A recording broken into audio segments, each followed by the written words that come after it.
ਅਸਲਾਮੁਅਲੈਕਮ ਜੀ। ਅੱਜ ਮੈਂ ਇੱਕ ਤੁਹਾਨੂੰ ਬੜੀ ਪਤੇ ਦੀ ਗੱਲ ਦੱਸਾਂ। ਹੁਣ ਮੈਂ ਗਲਤ ਹਾਂ ਜਾਂ ਸਹੀ ਹਾਂ, ਇਹ ਫੈਸਲਾ ਤੁਹਾਡੇ ਤੇ ਛੱਡਨੇ ਆ। ਠੀਕ ਹੈ, ਗੱਲ ਇੰਜ ਅੱਲਾ ਮਾਫ ਕਰੇ ਵੀ ਜਦੋਂ ਮੇਰੇ ਤੇ ਕੋਈ ਮੁਸ਼ਕਲ ਵਕਤ ਆਉਂਦਾ ਨਾ, ਤੇ ਮੈਂ ਕੋਸ਼ਿਸ਼ ਕਰਨਾ ਵਾ ਆਪਣੇ ਆਪ ਨੂੰ ਛੁਪਾ ਲਵਾਂ ਦੁਨੀਆ ਤੋਂ, ਆਪਣੇ ਯਾਰਾਂ ਦੋਸਤਾਂ ਤੋਂ ਮੈਂ ਥੋੜਾ ਦੂਰ ਹੋ ਜਾਂਦਾ ਵਾ, ਤਾਂ ਕਿ ਕਿਸੇ ਨੂੰ ਇਹ ਨਾ ਮਹਿਸੂਸ ਹੋਵੇ ਵੀ ਮੈਂ ਜਿਹੜਾ ਨਾ ਮੁਖਤਾਜ ਹਾਂ, ਉਹਨਾਂ ਦੇ ਆਸਰਾ ਚਾਹੀਦਾ ਮੈਨੂੰ ਜਾਂ ਜੋ ਵੀ ਹੈ।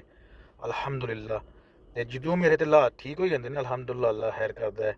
ਤੇ ਫਿਰ ਮੇਰੀ ਕੋਸ਼ਿਸ਼ ਹੁੰਦੀ ਮੈਂ ਹਰ ਬੰਦੇ ਦੇ ਨਾਲ ਆਪਣੇ ਪੁਰਾਣੇ ਤਲਕ, ਨਵੇਂ ਯਾਰ ਦੋਸਤ ਹੈਲੋ ਹਾਏ ਰੱਖਣਾ ਵਾ।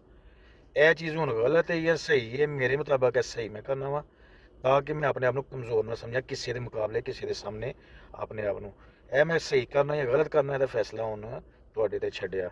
ਯਾਨੀ ਜਦੋਂ ਤੂੰ ਮੇਰੇ ਤੇ ਕੋਈ ਮੁਸ਼ਕਲ ਵਕਤ ਆਉਂਦਾ ਨਾ, ਮੈਂ ਕਿਸੇ ਯਾਰ ਦੋਸਤ ਨੂੰ ਮੈਂ ਦੱਸਦੇ ਨਹੀਂ, ਪਹਿਲੀ ਗੱਲ ਤੇ ਆਏ ਕੋਸ਼ਿਸ਼ ਕਰਨਾ ਵਾ ਛੁਪਾਉਣ ਦੀ, ਤੇ ਕੋਸ਼ਿਸ਼ ਕਰਨਾ ਥੋੜਾ ਦੂਰ ਹੋਣ ਦੀ, ਮੋਬਾਈਲ ਵੀ ਥੋੜਾ ਘੱਟ ਯੂਜ਼ ਕਰਨਾ ਵਾ, ਗਾਇਬ ਹੋ ਜਾਣਾ, ਤਕਰੀਬਨ ਤਕਰੀਬਨ ਗਾਇਬ ਹੋ ਜਾਣਾ। ਤੇ ਜਦੋਂ ਮੁਸ਼ਕਲ ਟਲ ਜਾਂਦੀ ਹੈ ਫਿਰ ਮੈਂ ਜੋਬਾਂ 'ਚ ਹਰ ਬੰਦੇ ਨਾਲ ਮੇਰਾ ਤਲਕ ਹੁੰਜੀ ਹੈ। ਅਲਹਮਦੁਲਿਲਾ, ਵੈਲਕਮ।